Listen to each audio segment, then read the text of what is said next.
విద్యార్థులు నైపుణ్యం సాధించి పారిశ్రామికవేత్తలుగా ఎదగాలని, తద్వారా ఇతరులకు ఉపాధి కల్పించాలని భారత మాజీ ఉపరాష్ట్రపతి వెంకయ్య నాయుడు సూచించారు. శ్రీకాకుళం జిల్లా రాజాంలోని జీఎంఆర్వీఎఫ్ క్యాంపస్లో నాబార్డు మద్దతుతో కూడిన నైపుణ్య అభివృద్ధి కార్యక్రమాన్ని సందర్శించారు. రిఫ్రిజిరేషన్, ఎయిర్ కండిషనింగ్ కోర్సుల్లో శిక్షణ పొందిన వారితో సంభాషించారు. విద్యార్థులకు స్కిల్ డెవలప్మెంట్ శిక్షణ జీవనోపాధి, ఉపాధిని కనుగొనడంలో దోహదపడుతుందని ఆయన సూచించారు. నాబార్డు డీడీఎంటీ, నాగార్జున వ్యవసాయం, రైతు ఉత్పత్తిదారుల సంఘాలు మరియు స్వయం సహాయక సంఘాలతో నాబార్డు అభివృద్ధి పనుల గురించి వివరించారు.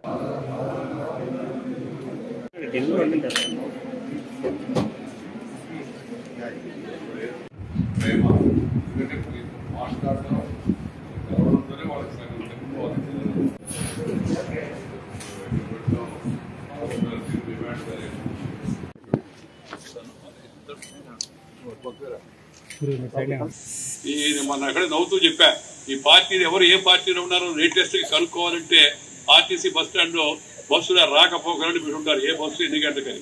అటు రాజకీయ నాయకుల రాకపోకలు లేటెస్ట్ ఇవాళ ఉదయము తాజాగా. నేను ఒకరి గురించి చెప్పడం, ఒక పార్టీ వాళ్ళ గురించి చెప్పడం చాలా మందికి ఇది అలవాటే. ఈ అలా ఉంటే పైకి రాలేం. తాత్కాలికంగా రావచ్చు కానీ దీర్ఘకాలంలో పైకి వెళ్ళాం. నమ్మిన దాన్ని కట్టుబడి ఉండాలి, కష్టపడాలి. అలాగే నేను చెప్పి క్రమశిక్షణ పాటించాలి, పద్ధతిగా ఉండాలి.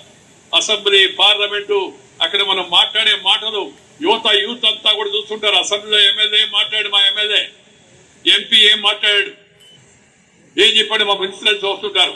అక్కడ వాళ్ళు సరైన భాషలో మాట్లాడకుండా తప్పుడు భాషలో మాట్లాడుతుంటే తప్పుడు సంకేతాలు వెళ్ళిపోతాయి.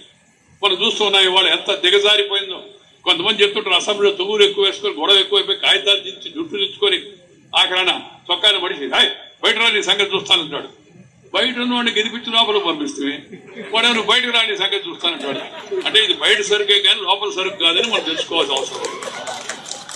బూతులు మాట్లాడే వాళ్ళని అసెంబ్లీకి మళ్ళా ఎంపిక చేయకూడదు, తప్పుడుగా వ్యవహరించేవాడిని మళ్ళా గెలిపించకూడదు. ఇది అందరూ గుర్తుపెట్టుకోవాలి. Character, calibre, capacity and conduct ఉన్నవాడు కావాలి. Character, calibre, capacity and conduct ఉన్నవాడు కావాలి.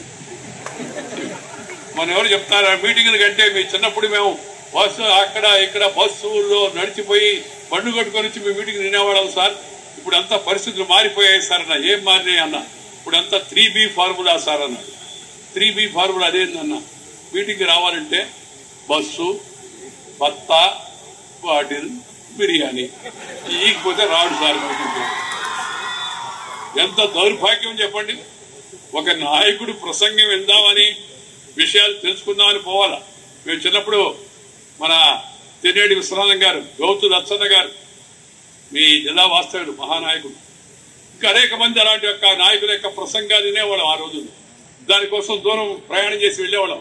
డబ్బులు సేవ్ చేసుకుని వాయిల్పాయి గారు మా పక్కన ఉన్న చెన్నైకి వస్తా ఉంటే నెల్లూరు నుంచి డబ్బులు సేవ్ చేసుకుని ఆయన వస్తున్నాడు తెలుసుకొని ఆ రోజుకి బస్సులో ఛార్జీ పెట్టుకుని పోయి ఇచ్చేవాడు. అలాంటి స్థాయి నుంచి ఇలాంటి స్థాయి ఇవాళ రాకూడదు. నాకు తెలుసు ఇలా చేసేవాళ్ళు కొద్దిమంది వ్యవహారమే ఎక్కువ బయటకు వస్తుంది.